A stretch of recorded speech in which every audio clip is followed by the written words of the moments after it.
So people can't seem to understand why vegans are angry or upset or whatever or argumentative, and it's so simple. The people we care about most do not care. The people we care about most do not care about the other people we care about. And it's just such a divide, because it will never make me love someone less, but there will always be like a disconnect there. Like a Christian and a Satanist, they could be,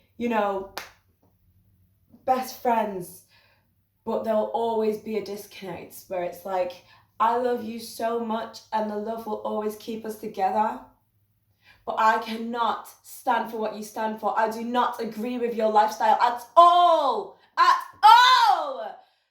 And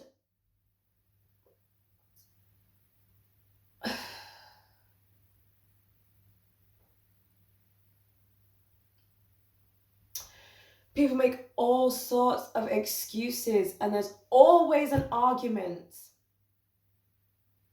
There's always an argument, there's always a divide, there's always some kind of clashing, and people will constantly agree with what you're saying and then make an excuse for the continuation of the thing that they're actually agreeing with.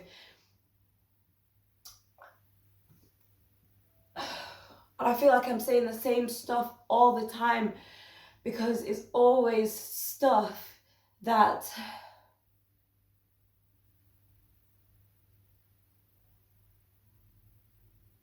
it's always the same stuff that there's already an argument for, there's already an answer for it. And I'm telling you the answer, and it's like, it's not getting through.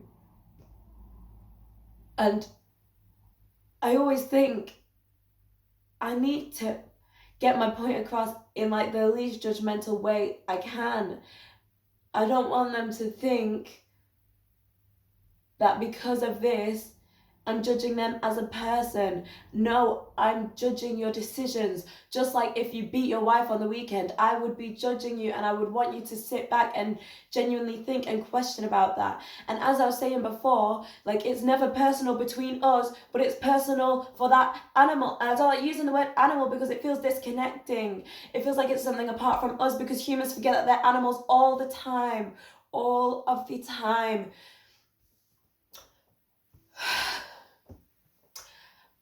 And something I think is that, like, animals are just aliens we share this earth with.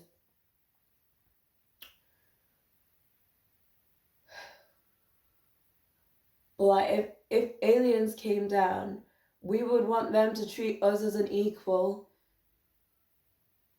Even if they were more intelligent than us, we would want them to extend grace upon us. God is an alien, and people always say, God forgive me, please give me grace.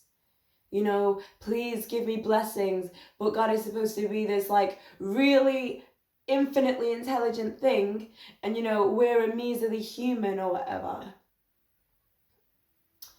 So it's like interesting that if aliens came, we would want grace, and when we pray to God because something happened, we want grace. But when it comes to animals, we do not want to extend that same grace, because we think we are of a higher intelligence. But people will constantly like cute videos of cows in fields having fun. And here's the thing, people always bring up the argument, oh, but free range, but they lived a happy life or whatever. You still killed someone. You still killed someone. You still killed someone unnecessarily. So if I killed an old man because he lived a good life, but it would give me pleasure to take away his life prematurely, even if he was only going to live an extra 2 weeks, does it make it right for me to kill him for my own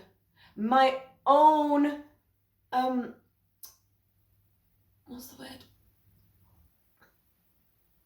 My own gratification, my own pleasure, my own selfishness. Would it be okay to kill an old man prematurely because he's lived a long and happy life? Does it make it any better? No, because you killed someone. You killed someone though, but you killed someone. And just because you pay someone else to do it, exactly, you're paying someone else to do it. You are they're the hitman. They are Puss in Boots, and you are the king.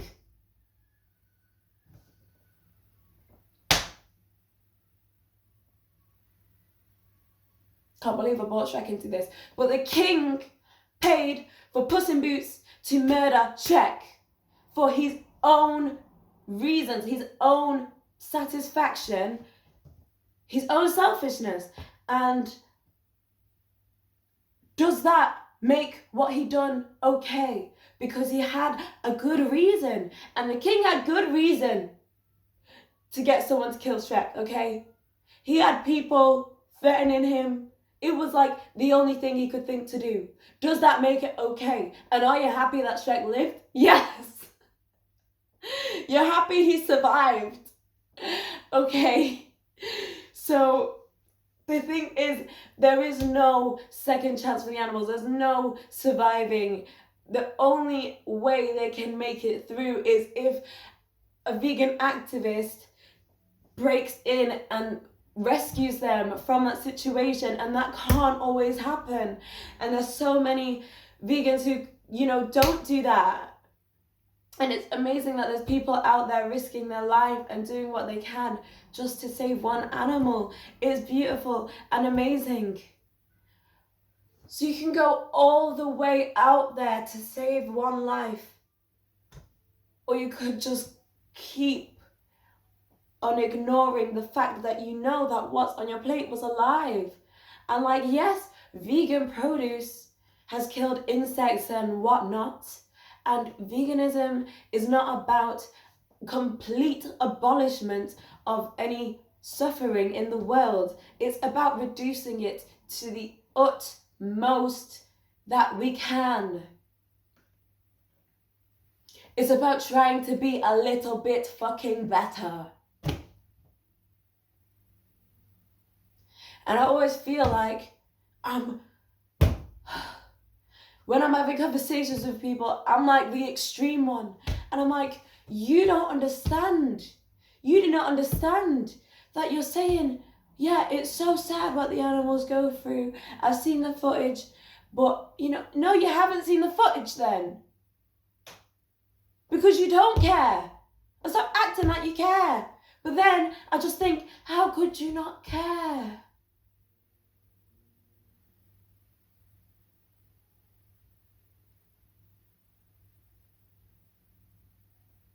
And it will never not bother me.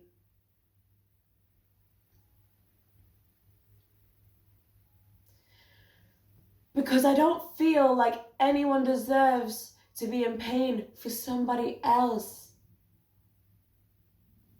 I don't feel like anyone should have to sacrifice their life for somebody else, especially in unnecessary circumstances. We don't make excuses for why we shouldn't use our phones, but we say, oh, people ate meat 10,000 years ago, so we have to still do it. But everything new that comes along, oh, we'll take this, yeah, got that, oh, love this. Look at the world evolving and advancing. Oh, but people ate meat 20,000 years ago up to this point, so we should still be doing it. Even though you, Destiny, seem healthy and happy and thriving, fuck you, because you are telling me that killing somebody is wrong.